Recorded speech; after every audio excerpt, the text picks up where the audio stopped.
Praise the lord.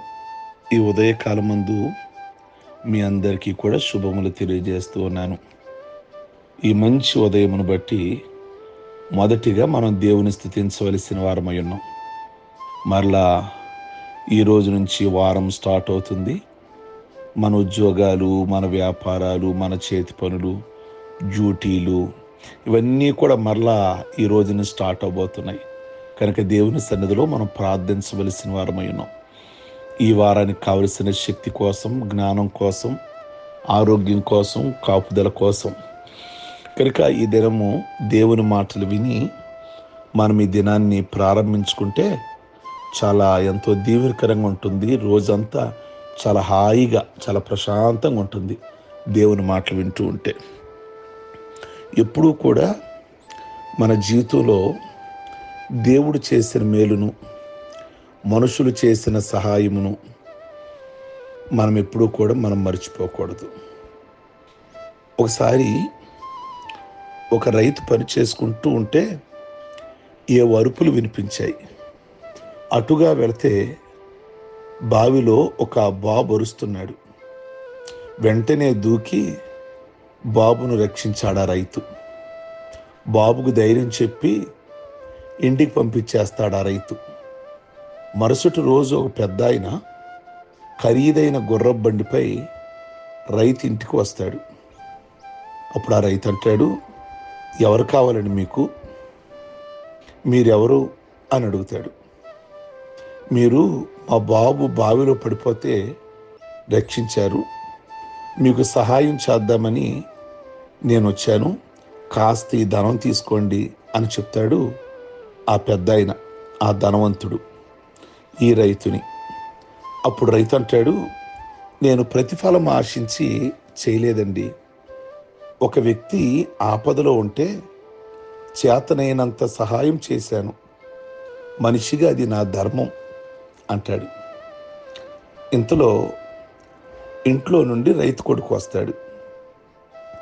ఆ ధనవంతుడు అడుగుతాడు, ఇతను నీ కొడుక?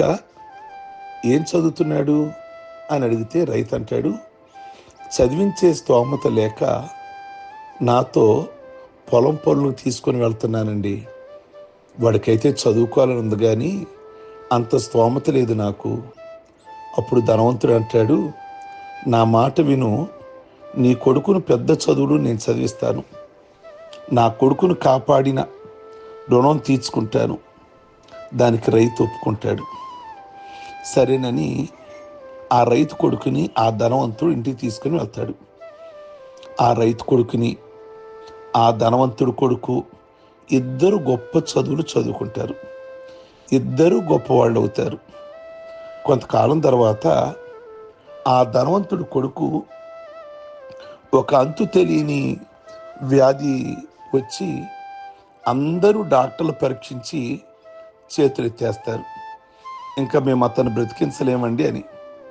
అప్పుడు ఆ రైతు కొడుకు తాను కనిపెట్టినటువంటి ఆ మందు ఏమైతుందో ఆ మందు తీసుకొచ్చి ఇతనికి నయం చేస్తాడు. ఆ రైతు కొడుకు ఎవరో కాదు, మీ అందరికీ తెలిసే అనుకుంటున్నాను నేను ఇప్పటికే, పెన్సిలిన్ కనుగొనిన అలెగ్జాండర్ ఫ్లెమింగ్. పెన్సిలిన్ ఇంజెక్షన్ కనుగొన్నాడు కదా అతను. ఆ పెద్ద కొడుకు ఎవరో కాదు, బ్రిటిష్ ప్రధాని విన్స్టన్ చర్చిల్. వీళ్ళిద్దరూ కూడా చాలా పేరు మోసిన వాళ్ళు. నువ్వు ఎవరికైనా సహాయం చేస్తే సహాయం పొందిన వారు తిరిగి సహాయం చేయొచ్చు నీకు. ఒకవేళ పొందిన వారు ఎవరైనా మేలు పొందిన వారు నీకు సహాయం చేయలేకపోయారనుకో, వేరొకళ్ళు నీకు సహాయం చేయడానికి దేవుడు సిద్ధపరుస్తాడు. నువ్వు ఎవరికైతే మేలు చేసావో ఆ వ్యక్తి చెయ్యాలని లేదు. మరొక మార్గంలో నుండి దేవుడు నీకు మేలు చేయడానికి మరొకరిని సిద్ధపరుస్తాడు. లేదు, ఎవ్వరూ నీకు సహాయం చేయలేదు, దేవుడే సహాయం చేస్తాడు. మన మనుషుల సహాయాన్ని లేదా దేవుని సహాయాన్ని ఎప్పుడూ కూడా మర్చిపోకూడదు. ప్రియ దేవుని బిడ్డలారా, అలాగే ఆ రైతు మర్చిపోలేదు. ధనవంతుని కుమారుడు జబ్బును రైతు కుమారుడు తగ్గిస్తాడు. చివరకు ధనవంతుడు కుమారుడు ప్రధానమంత్రి అయ్యాడు. కానీ ఈరోజు ఈ సందేశంలో అన్న విషయాన్ని మనం గమనిస్తే, మనము ఏదో ఆశించి కాదు, కానీ మనం మేలు చేసుకుంటూ వెళ్ళిపోవాలి. ఏ సమయానికి మనకు మేలు ఎలా దేవుడు సిద్ధపరచాలో ఆయన ప్రణాళిక వేసుకుంటాడు. మనం ఏదో ఆశించి కాదు, మన రూటులో మనం వెళుతూ, మన ప్రయాణంలో మనం ప్రయాణిస్తూ, మనం ఏమైతే మేలు చేయాలనుకున్నామో అది చేసుకుంటూ వెళ్ళిపోదాం. దేవుడు తగిన సమయమందు ఆ మేలుని ప్రతిఫలాన్ని నీకు కనబరచవచ్చు, లేదా నీ పిల్లలకి ఆ ప్రతిఫలాన్ని కనబరచవచ్చు. కానీ కనబరుస్తాడు కనుక మేలు చేయడానికి సిద్ధంగా ఉందాం. ప్రార్థించుకుందాం.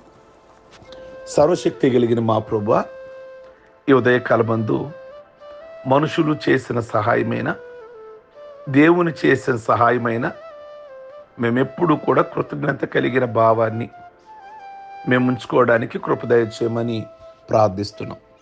ఏదో మేలు కలగాలని మేము మేలు చేయడం కాదు, మా అంతటా మేము మేలు చేసుకుంటూ, మంచి చేసుకుంటూ, ఎవరికి కీడు చేయకుండా, ఎవరికి హాని చేయకుండా మంచి చేసుకుంటూ వెళితే దాని ప్రతిఫలము ఏదో ఒక రూపముగా మీరు మాకు కానీ, బిడల విషయంలో కానీ కనపరచగలిగిన దేవుడివని ఈ ఉదయకాలమందు మేము నమ్ముచున్నాము. ఈ మాటలు అనేకులకు దీవెనకరంగా ఉంచి, మా వల్ల ఎవ్వరికి చిన్న హాని కానీ, చిన్న నష్టం కానీ కలగనీయకుండా మంచి చేసే మనసు ప్రతి ఒక్కరికి కూడా దయచేయమని ప్రార్థన చేస్తున్నాం. ప్రభువా, వాక్యం సెలవిస్తుంది, మేలు చేయుటలో విసకవద్దు అని మీరు చెప్తున్నారు. కనుక మేలు చేసే విషయంలో మమ్మల్ని సిద్ధపరచమని ప్రార్థన చేస్తున్నాం. ఈ వారమంతా కూడా వారి ఉద్యోగాలు, వారి వ్యాపారాలు, వారి చేతి పనులు, అలాగే బిడ్డల స్కూళ్ళు, ఈ వ్యవహారం అంతా కూడా ఈ వారమంతా బయటికి వెళ్ళినా లోపలికి వచ్చిన భద్రత, కాపుదల దయచేయండి. చాలా కుటుంబాలలో నెమ్మది లేక జీవిస్తున్నారు. నెమ్మదిని ప్రసాదించమని ప్రార్థిస్తున్నాం.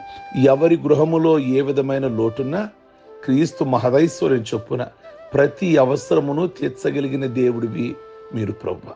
రహస్యమందున్న అయ్యా మీ తండ్రి మీకు ప్రతిఫలం ఇచ్చును అన్నారు. మీ బిడ్డను ఒక్కసారి ఉదయకాలమందు ఎవరైతే ఈ ప్రార్థనలో ఏకీభిస్తున్నారో ఒక్కసారి ఉదయకాలమందు వారి పక్షమున మేలు చేయమని ప్రార్థన చేస్తున్నాము. అలాగే ప్రభువా, ఈరోజు పెళ్లి రోజులు, అలాగే పుట్టినరోజులు, అలాగే బాప్టిజం పొందిన రోజులు ఎవరైతే జ్ఞాపకం చేసుకుంటున్నారో చక్కటి ఆయుష్ను, చక్కటి ఆరోగ్యమును ప్రసాదించి వారి ఆయుష్, వారి ఆరోగ్యాలన్నీ కూడా మీ సేవ కొరకు వాడబడడానికి కృప దయచేసి ఘనత, మహిమ, ప్రభావాలు పొందమని యేసయ్య నామములో అడుగుచున్నాం తండ్రి. ఆమేన్. God bless you. మీ అందరికీ కూడా వందనాలు తెలియజేస్తున్నాను.